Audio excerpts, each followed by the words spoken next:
Bonjour, ici Cécile, j'espère que tu passes une super journée jusqu'ici. Aujourd'hui j'ai envie de te proposer une petite recette très simple et très rapide et que j'adore, qui est une recette de granola et que j'aime en particulier pour cette rentrée parce que voilà, cette semaine c'est la rentrée des classes en tout cas. On va être tous très occupés, courir peut-être un peu dans tous les sens. Et donc c'est le moment d'avoir des snacks bons pour la santé, prêts dans la cuisine. Et le moment d'avoir des options faciles pour le petit déjeuner, pour les desserts, enfin pour un peu toutes les occasions en fait. Et ce granola, je trouve que c'est une super option. En plus, il a un petit goût d'automne et du coup, je l'aime beaucoup. Alors, ce qu'il te faut, c'est des flocons d'avoine. Là, j'en ai mis, je pense, un peu plus de 100 grammes, mais en fait, je ne sais pas exactement. On va dire 10 grosses cuillerées à soupe. Ça va nous faire un petit bocal. Hein. Tu peux donc multiplier les quantités si tu as envie de t'en faire une belle réserve. Ensuite, dans ces flocons d'avoine, je vais ajouter pas mal de choses, notamment des graines de courge, des graines de tournesol, des noix de cajou que j'ai cassées grossièrement avec un couteau, des graines de sésame, des figues séchées que j'ai coupées aussi en petits morceaux et des mûres blanches séchées. Et donc je vais mélanger tout ça avec les flocons d'avoine et pour lier le tout, j'ai fait fondre dans ma petite casserole une grosse cuillère bien bombée de purée de cacahuètes, une belle cuillerée à soupe aussi bombée de sucre de coco et un petit peu d'eau. Donc ça c'est la purée de cacahuètes que j'utilise, donc j'imagine que tu peux utiliser aussi du beurre de cacahuète ou en fait n'importe quel autre purée d'oléagineux. Bon, nous on a un petit faible pour la purée de cacahuètes à la maison et en plus je la préfère au beurre de cacahuète parce qu'il n'y a aucun ajout. En fait si tu regardes les ingrédients tu vois c'est cacahuètes. Donc du coup j'aime bien ce genre de produit. Donc comme je te disais, eh bien, je vais tout mélanger. Donc tous les ingrédients secs d'abord avec les flocons d'avoine. C'est vraiment super simple en l'occurrence. Et vraiment super pratique d'en avoir toujours à la maison.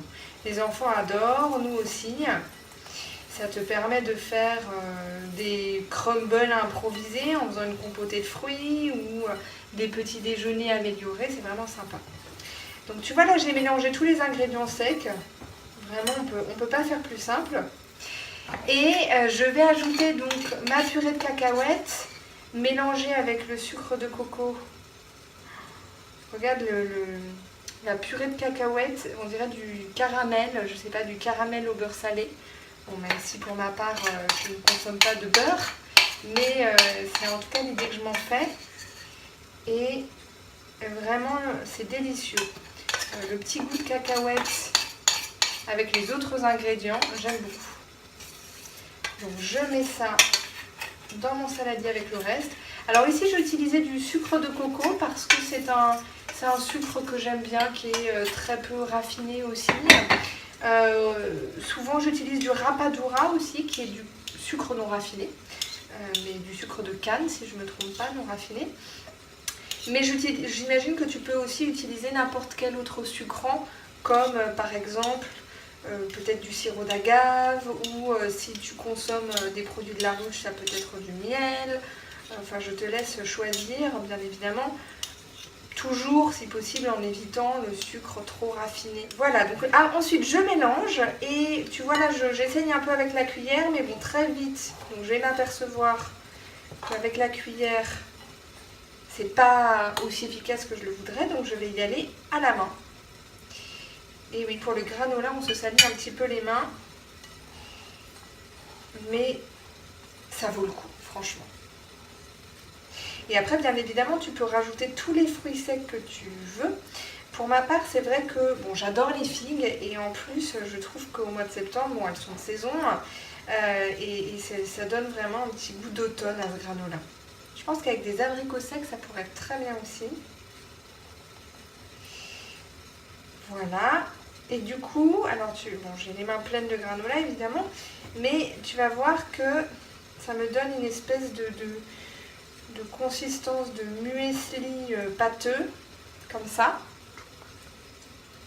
Et maintenant, je vais l'étaler sur ma plaque de cuisson. Donc voici le granola sur la plaque de cuisson, tu vois, tout simplement. Donc j'ai versé le saladier dessus et puis j'ai un peu aplati. L'idée c'est d'avoir une couche à peu près uniforme et pas complètement émiettée parce que comme ça tu as des morceaux de granola derrière et ça c'est hyper bon.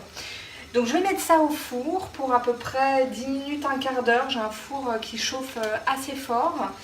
Et surtout, je vais bien surveiller parce que la clé avec le granola, c'est quand même de ne pas le laisser brûler. C'est vite arrivé. Et ça m'est déjà arrivé plusieurs fois. Donc je surveille vraiment et à peu près à mi-cuisson, quand je vois que le dessus commence à être pas mal doré, je prends une spatule et je retourne un petit peu le granola pour créer de nouveaux morceaux et pour qu'il dore bien partout. Et je te montrerai le résultat une fois cuit. Voici donc le produit fini. Donc j'ai laissé le granola à peu près un quart d'heure dans mon four, mais encore une fois ça dépend vraiment de ton appareil, donc il faut surveiller. Voilà ce que ça donne. Tu vois, moi je trouve ça super appétissant. Et c'est vraiment super, encore une fois, comme snack ou en petit déjeuner ou sur un dessert. Tu vois, pour te donner quelques idées de comment l'utiliser. Donc moi, ma façon préférée, c'est le faux crumble, si tu veux. C'est-à-dire que tu fais compoter des fruits, par exemple avec un peu d'épices, un peu de cannelle, ça peut être super bon. Éventuellement un peu de cardamome également.